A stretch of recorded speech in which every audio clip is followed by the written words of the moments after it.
일자리 증가세는 둔화하고 가계대출은 늘어만 가고 있습니다. 저성장이 일상인 시대를 슬기롭게 헤쳐갈 정부와 국회의 지혜가 절실하게 필요한 시기입니다. 이러한 상황에서 더욱더 분발했어야 할 우리 국회가 오늘 뒤늦게 문을 열게 됐습니다. 국회를 대표하는 국회의장으로서 지각 출발을 통렬히 반성한다는 말씀을 먼저 드립니다. 면봉 없는 일입니다. 오늘은 새해 들어 66일째가 되는 날입니다. 제17대 국회 이후 15년 만에 가장 늦은 개회식이라는 오점을 기록했습니다. 지금 본회의는 지난해 12월 27일 이후 70일 만에야 개최되는 본회의입니다. 의원 여러분, 초심으로 돌아갑시다. 3월 신학기를 맞이하는 신입생의 마음으로 심기일전 신발끈을 고쳐맵시다. 최우선적으로 입법부로서 그 본연의 역할부터 집중해야 하겠습니다. 존경하는 의원 여러분, 지난 2월 말 기준 제20대 국회에 들어와서 18,332건의 법안이 제출됐습니다.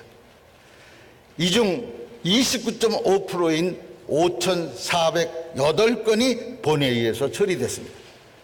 그러나 12,761건이 계류 중이며 이 중에서 73%에 달하는 9,305건은 단 한 차례도 법안 심사 소위조차 거치지 못했습니다.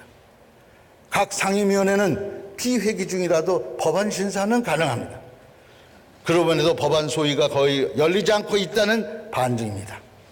국회가 열린다 해도 법안 소위는 한두 차례 그치는 경우가 일반적입니다. 이는 국회 전체의 신뢰도를 저하시키는 중요한 요인이 되고 있습니다. 이대로라면 임기 만료 폐기 법안이 대량으로 발생할 수밖에 없는 그런 상황입니다. 의원 한 분 한 분이 입법 발의뿐만 아니라 심사와 의결까지 책임지겠다는 각오가 있어야 하겠습니다. 발의수가 아니라 의결 법안 숫자, 그것이 실질적인 입법 성과라는 인식이 필요한 때입니다. 존경하는 의원 여러분, 국민의 삶과 직결된 시급한 민생 법안이 셀 수 없이 많이 쌓여 있습니다.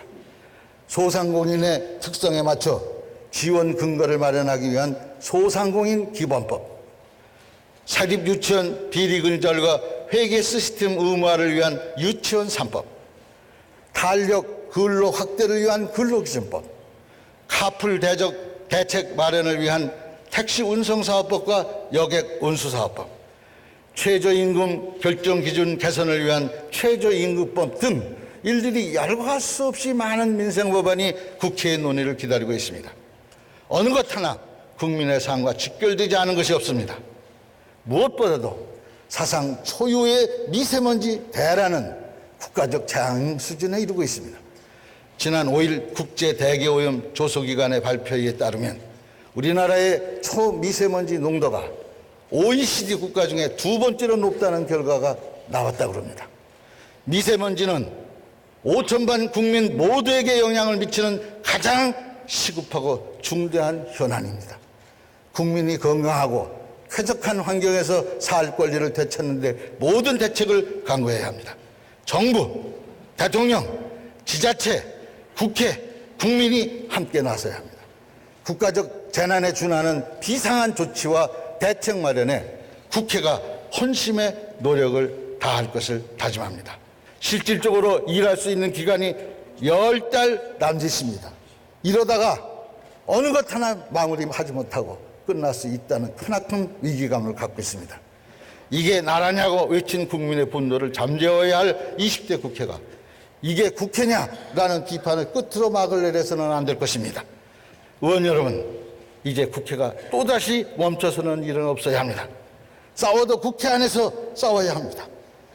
협치의 틀 속에서 소중한 성과를 만들어가는 성숙한 정치를 보여줍시다.